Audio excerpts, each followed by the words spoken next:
Thank you, Chairwoman Capito, for convening this hearing. I appreciate the opportunity we have on the subcommittee to examine a very wide, diverse range of interests across many agencies, and in particular, the Department of Treasury. And I look forward to finding common ground and strengthening our partnership. And I'd like to welcome our witnesses, Secretary Stephen Mnuchin, Commissioner John Koskinen, and Inspector General Russell George. Thank you for joining us this morning and for your service to our nation. Today we're considering the budget request by the Treasury Department, a department that is central to our government stability and operations, that helps sustain our country's fiscal health and protect our national security, from collecting taxes and processing over $3 trillion in federal payments to pursuing financial crimes here in the United States and identifying individuals here and abroad that would promote terror. I am concerned the budget request we're considering would undermine the department's ability to fulfill all these critical roles. In the non-IRS parts of Treasury, the budget requests $1.3 billion, 26% less than current levels. And to achieve that reduction, the budget would rely on staff cuts achieved through department-wide hiring freeze. My concern is that this might not result in a strategic realignment of resources, but instead drain the department's best and brightest to meet an arbitrary budget goal. The budget also cuts some common sense investments like cybersecurity improvements and upgrades to financial systems that I think the entire federal government relies on for Treasury services. I'm also concerned about proposed cuts to the Office of Terrorism and Financial Intelligence, which helps enforce economic sanctions, and reductions in the Financial Crimes Enforcement Network, which combats domestic and international money laundering. I think these are all areas of your department worthy of full investment. I have continually called upon this administration and its predecessor to crack down on Iran and North Korea and other regimes that support terror. And although there have been some mixed signals, I believe the administration shares and strongly supports these goals. And I'd be interested in hearing whether the requested funding levels are sufficient for these vital bureaus. The budget also proposes to eliminate grants to CDFIs, to community development financial institutions, which support development and create jobs in underserved neighborhoods around our country. And cuts funds for entities created in the wake of the financial crisis, an 8% cut for FSOC, a Financial Stability Oversight Council, and 25% to the Office of Financial Research, both of which I think have real value. But let's look at the majority of the budget before us, which is the IRS. No government agency is more visible, more impactful to the American people than the Internal Revenue Service, which collects the revenues that fund more than 95% of the federal government's operations and public service. And each year, more than 80,000 public servants at the IRS make hundreds of millions of contacts with American taxpayers. There have been 7 consecutive years of either budget freezes or budget cuts to IRS. The proposal we're reviewing today would continue that trend by cutting, I think, $260 million from an under-resourced agency. And my concerns aren't based on the partisan politics of this. To put the scale of this proposed cut in context, President Trump's level for the IRS falls $400 million short of what President Bush asked for in 2009. And I think the predictable impact of this reduction would be the loss of more than 4,000 staff in taxpayer services, which would significantly diminish the services for taxpayers seeking pre-filing and post-filing guidance in order to timely and accurately meet their tax obligations. The level of service in the upcoming year, if this cut is enacted, would drop to nearly 40%, 45% during peak filing. That would mean more than 6 out of 10 callers, that more than 6 of 10 callers will not be helped on toll-free lines as they seek guidance.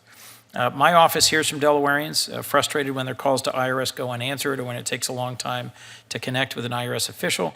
I imagine many other Senate offices hear from constituents with similar concerns, and I think the solution is to give the agency the resources to meet these constituent needs. So I look forward to hearing more about why the department and the IRS think it's a good idea to reduce service delivery rates and what we might do together to address that. We have a lot more to discuss today. Let me just move to the end and say, in the absence of a funding agreement on our committee, we will continue to work here. I'm grateful for your service and look forward to your testimony. And I know that our respective constituents expect no less than a highly efficient and well-functioning IRS and Department of the Treasury, and I look forward to working with you, Chairwoman Capito, as we move forward in our 2018 process. Thank you. Thank you, Chairwoman Capito. I'd just like to ask unanimous consent that a written statement submitted by Anthony Reardon, President of the National Treasury Employees Union, be included in the record. Without objection. Thank you. Secretary Mnuchin, thanks for our conversation before this hearing and for your service. I just wanted to ask 5 questions quickly, if I might. First, just there's been some concern that the administration is directing cabinet secretaries to not respond to requests from the minority party, despite a longstanding tradition upheld by both parties. Will you commit to responding to questions from both the majority and minority? I will, and I believe we've been responsive to that already, but we will continue to do so. Thank you very much, Mr. Secretary. I wanted to talk about the Office of Terrorism and Financial Intelligence and the Financial Crimes Enforcement Network and the TFTC that you mentioned in your opening remarks. I view these as highly valuable. As we spoke about, I think enforcing sanctions is a critical role that your department plays, but the budget proposes modest but reductions in these funding of these agencies. Do you think this budget provides sufficient funding for these 2 bureaus given their vital missions and given that there's other places, we talked about South Sudan, but there's places in the world where you're not currently prioritizing them because there's so many others, whether it's North Korea or Russia or sanctions that are currently being enforced against a whole range of other nations. Do you think you've asked for sufficient funding for these 2 bureaus?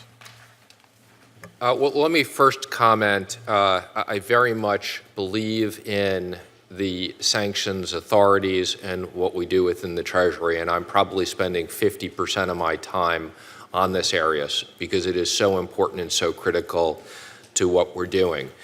When we submitted the budget, and again, we had to manage the president's priority, which was additional money for military and look for cuts where appropriate. When we did that, the intent was to keep TFI flat.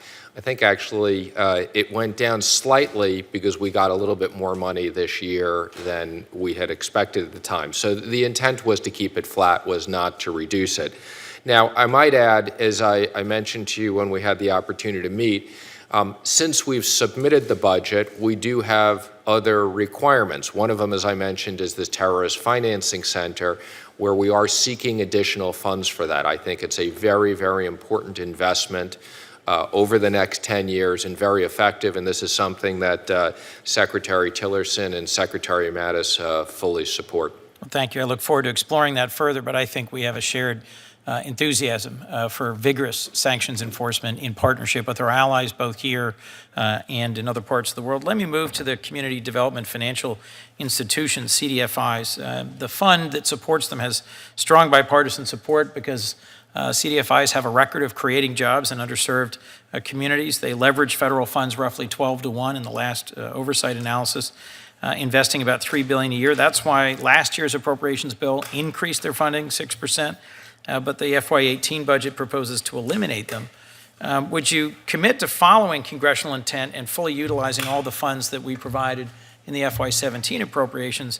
And help me understand why you would eliminate a program with a proven record of economic growth. Was this making tough choices in the context of a difficult budget environment, or do you think they actually should not be funded?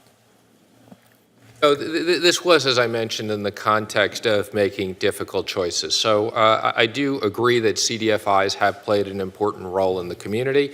This was merely a function of us making difficult decisions across. Now, the one thing I would also add, that when we came out with our recommendation on financial reforms, one of the areas that I recommended that we look at is the Community Reinvestment Act. So one of the things we want to make sure is, as banks are dedicating significant money under the CRA, that it's being used appropriately. And we want to make sure we meet with community groups and advocates because that's a big area of investment that we think can be more effective. 2 quick questions, if I might, Mr. Secretary. Well, first, I want to make sure you've answered the question. Will you commit to follow congressional intent Yes. on the funded? Thank you. There's also a proposed cut to the Alcohol and Tobacco Tax and Trade Bureau, an area actually strongly supported by industry because it helps them get their products to market faster. Are you concerned that those budget cuts would reverse an area where the industry actually supports more action by the Treasury Department? Well, again, let me just emphasize, I have personally met with that group. I think they perform a very important function. It's actually quite effective what they do. They manage it under a very reasonable budget. And again, we've scaled back their budget slightly. This is in no way intended to signal that it's not important. It is, quite frankly, very important what they do. Thank you, Mr. Secretary. As we spoke about, the U.S. reached the debt limit in March, and you're using extraordinary measures to avoid default. Do you agree allowing the government to default on its debts is a terrible idea that would have significant consequences for our market and economy, and even the threat of default has the potential for costly implications for the government and undermines our credibility? Senator, yes, thank you for asking that question, which is on one of my favorite subjects and has also been one of the previous secretary's favorite subjects. So let me again emphasize that the United States credit is of utmost importance. We are the reserve currency, and we must pay our bills on time. So as I have suggested in the past, based upon our best estimate at the time, we do have funding through September, but I have urged Congress to take this up before they leave for the recess. I appreciate your leadership on that, and I'll ask one last question if I might, or should I? You're the ranking member. I'm the fill-in chairwoman. You're the fill-in chairwoman for the moment. I'll ask one last question about level of service for the IRS. As you heard in my opening remarks, I'm concerned that the cuts proposed to the IRS would reduce service levels. Do you think it's acceptable to provide a level of service where more than 4 out of 10 callers won't connect to an account representative as they're trying to meet their legal obligations to pay their taxes? So let me just comment on that. And first of all, I think, as you know, tax reform is a major focus of ours. On the personal side, our objective is to simplify tax reform, cut it down the number of brackets. Under our proposed plan, 95% of Americans will be able to fill out their taxes on a simple postcard. So while I agree with you the service levels are an issue, my view, the solution is twofold. One is let's simplify our tax system so not as many people need to call. And two, how do we use technology more effectively as opposed to having used call centers? How can we communicate with the taxpayers electronically? Thank you, Mr. Secretary.